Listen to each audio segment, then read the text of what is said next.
Toronto. Former hostage Joshua Boyle said upon arriving back in Canada late Friday that the Haqqani network in Afghanistan killed his infant daughter and raped his wife during the years they were held in captivity.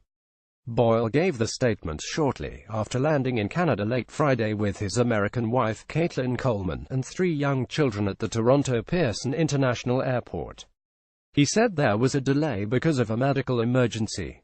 The couple were rescued Wednesday, 5 years after they were abducted by a Taliban-linked extremist network while in Afghanistan as part of a backpacking trip. Coleman was pregnant at the time and had 4 children in captivity. The birth of the 4th child had not been publicly known before Boyle appeared before journalists at the Toronto airport. The stupidity and evil of the Haqqani network's kidnapping of a pilgrim and his heavily pregnant wife engaged in helping ordinary villagers in Taliban-controlled regions of Afghanistan was eclipsed only by the stupidity and evil of authorizing the murder of my infant daughter, he said. Joshua Boyle walks through the airport after arriving with his wife and 3 children in Toronto, Ontario, Canada on Friday, October 13, 2017. Reuters. Boyle said his wife was raped by a guard who was assisted by his superiors. He asked for the Afghan government to bring them to justice.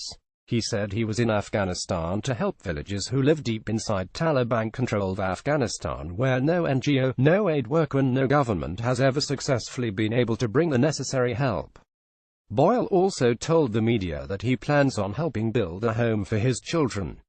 Obviously it would be of incredible importance to my family that we are able to build a secure sanctuary for our 3 surviving children to call a home, to focus on edification, Boyle said, and to try to regain the childhood that they had lost. The Government of Canada released a statement on the arrival of the family saying they were actively involved in the case at all levels. Today, we join the Boyle family in rejoicing over the long-awaited return to Canada of the loved ones, the statement read.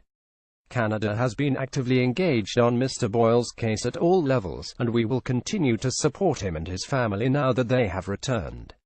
At this time, we ask that the privacy of Mr. Boyle's family be respected. The final leg of the family's journey was an Air Canada flight Friday from London to Toronto. Joshua Boyle stands next to his father Patrick Boyle after arriving with his wife and 3 children at Toronto Pearson International Airport in Toronto, Ontario, Canada on Friday, October 13, 2017. Reuters. On the plane from London, Boyle provided a written statement to the Associated Press saying his family has unparalleled resilience and determination. Coleman, who is from Stewartstown, Pennsylvania, sat in the aisle of the business-class cabin wearing a tan-colored headscarf. She nodded wordlessly when she confirmed her identity to a reporter on board the flight. In the 2 seats next to her were her 2 elder children. In the seat beyond that was Boyle, with their youngest child in his lap. U.S. State Department officials were on the plane with them. The handwritten statement Boyle gave the AP expressed disagreement with U.S. foreign policy. God has given me and my family unparalleled resilience and determination, and to allow that to stagnate, to pursue personal pleasure or comfort while there is still deliberate and organized injustice in the world would be a betrayal of all I believe, and tantamount to sacrilege, he wrote. He nodded to one of the State Department officials and said, "Their interests are not my interests." He added that one of his children is in poor health and had to be force-fed by the Pakistani rescuers. The family was able to leave from the plane with their escorts before the rest of the passengers. There was about a 5 to 10 minute delay before everyone else was allowed out. Dan Boyle, Joshua's younger brother, said outside the family home in Smith Falls, Ontario, that he had spoken to his brother a few times in the past few days. He's doing very well. He sounds a lot like how he sounded 5 years ago. He sounds like he had his head on his shoulders and his wits about him, he said.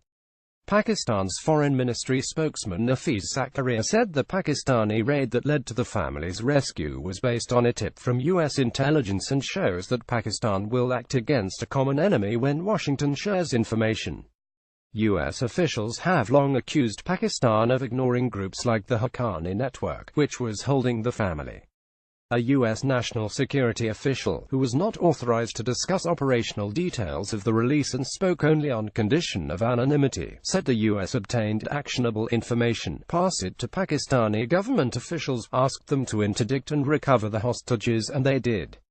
On Friday, President Trump, who previously warned Pakistan to stop harboring militants, praised Pakistan for its cooperation on many fronts. On Twitter, he wrote that the U.S. is starting to develop a much better relationship with Pakistan and its leaders. The operation appeared to have unfolded quickly and ended with what some described as a dangerous raid, a shootout and a captor's final, terrifying threat to kill the hostage. Boyle told his parents that he, his wife and their children were intercepted by Pakistani forces while being transported in the back trunk of their captor's car and that some of his captors were killed. He suffered only a shrapnel wound, his family said. U.S. officials did not confirm those details. A U.S. military official said that a military hostage team had flown to Pakistan Wednesday prepared to fly the family out. The team did a preliminary health assessment and had a transport plane ready to go, but sometime after daybreak Thursday, as the family members were walking to the plane, Boyle said he did not want to board, the official said. Boyle's father said his son did not want to board the plane because it was headed to Bagram Air Base and the family wanted to return directly to North America. Another U.S. official said Boyle was nervous about being in custody given his family ties.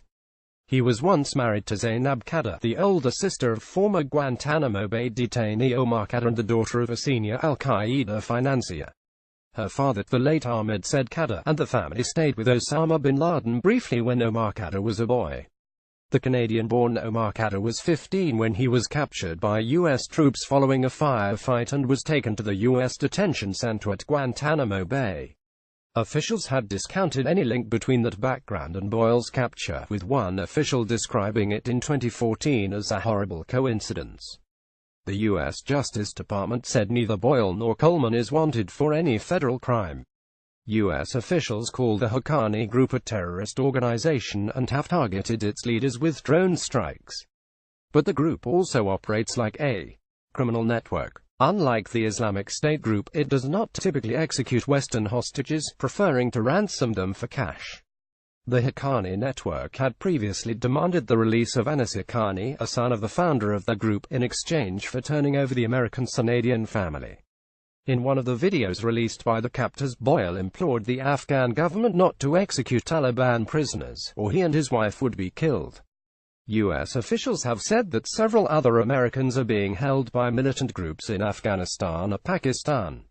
They include Kevin King, 60, a teacher at the American University of Afghanistan in Kabul who was abducted in August 2016, and Paul Overby, an author in his 70s who had traveled to the region several times but disappeared in eastern Afghanistan in mid-2014.